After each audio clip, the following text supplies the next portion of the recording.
We give you all the glory. Father, we are so excited in you. We are so joyous in you. We bless your name so much this morning. Thank you for this multitude that are sitting here this morning. And thank you for the light of your word you are bringing unto us. And thank you for the good things you have for us. In the name of Jesus, thank you, Lord God. You are taking us onto higher levels, onto higher grounds by the light of your word. Bring the light unto us, Holy Spirit. Teach us your word. Take over and bring your word to us. In the name of Jesus, enlighten our darkness by the light of your word. And lift us up onto higher level by the power of your word. Thank you, God, for all you have done and all you are still doing. In Jesus' mighty name. Amen. Amen. Praise the Lord. Hallelujah. Praise the Lord. Hallelujah. Ecclesiastes chapter 8 and verse number 1.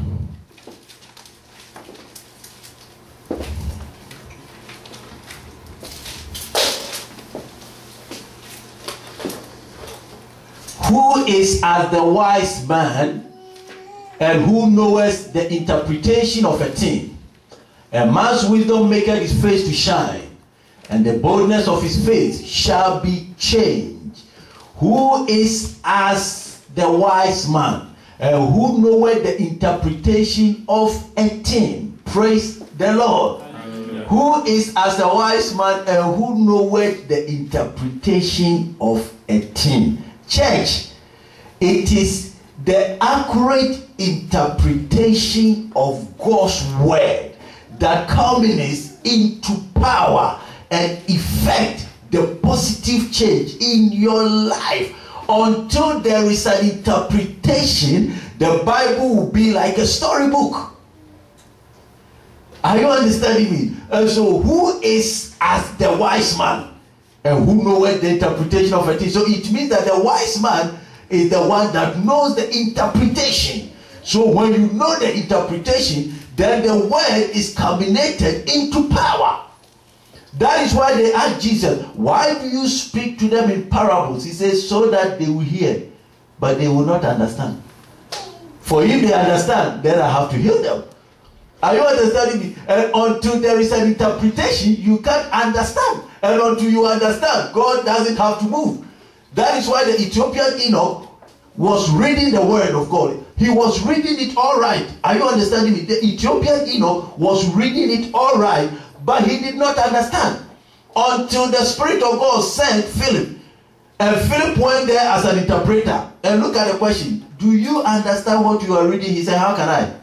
Except somebody interpret it to me. How can I? And then the interpreter interpreted it and he said, wow, I got it now. This is water. What prevents me from being baptized?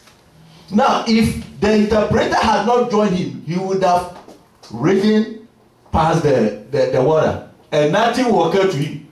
But because the interpreter got there and he interpreted the scripture and the understanding came, now he saw that, no, I have to be baptized.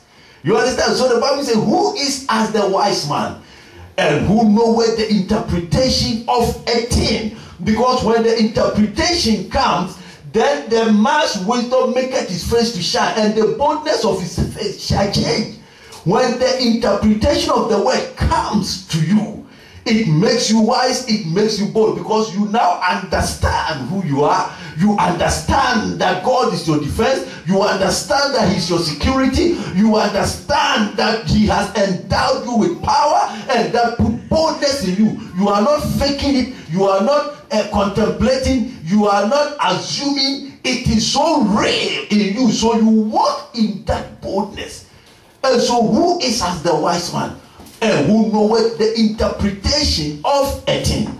Praise the Lord. Let's look at Job 33. Job 33 verse number 23.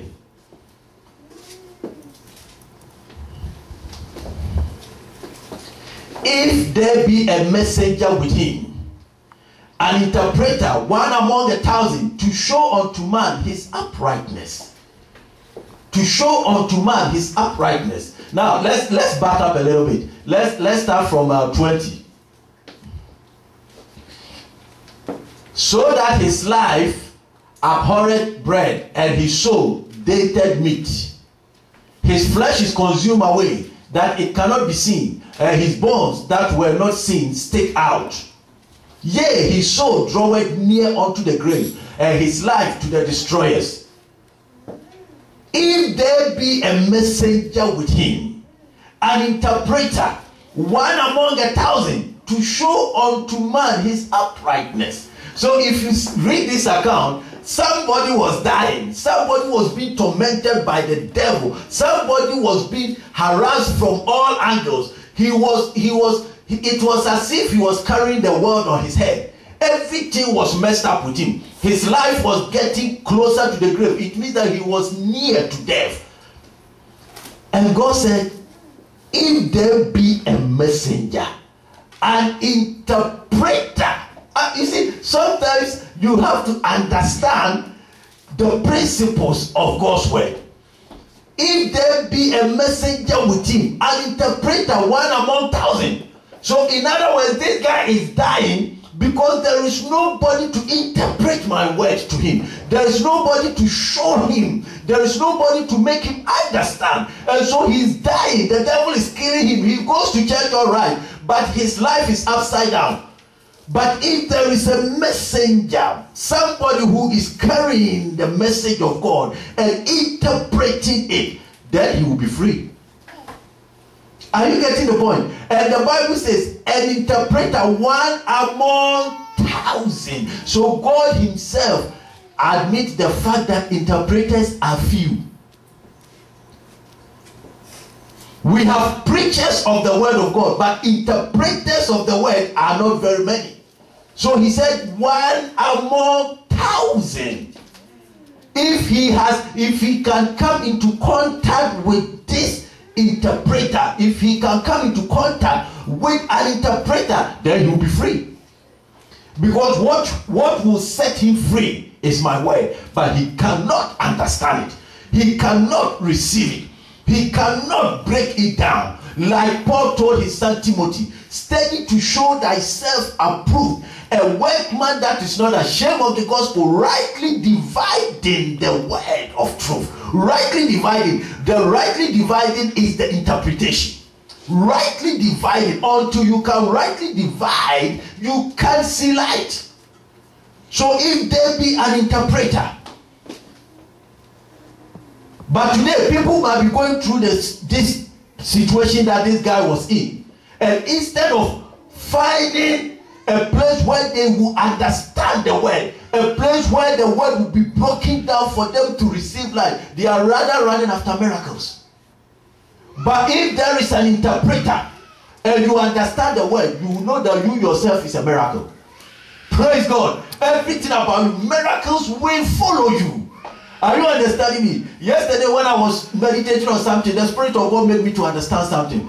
God did not program us to follow things. He programmed things to follow us. And so when you follow things, it becomes a strange thing.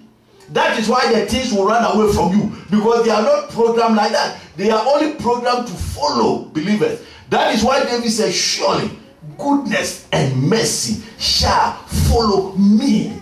It shall follow. He didn't say I will follow. It will follow me because I walk with the Lord. He is my shepherd. So no devil can stop it. Goodness and mercy shall follow me. So the good news is, no matter your situation, no matter what is confronting you, no matter what you find yourself in, all you need to do is to understand what God is saying and then walk with God on the basis of that understanding. And you will see goodness and mercy following you. Praise the Lord. From today, goodness and mercy will follow you. I said from today, goodness and mercy will follow you. Praise the Lord. Listen to me, church. And I'm saying this by the Spirit of God. Anything that is disturbing your life, anything that is harassing you, anything that is tormenting you, from today, as you walk out from Mount Zion, you will never experience it again. Amen. In the name of Jesus. Amen. Glory be to God. Amen. He has given his angels charge over you.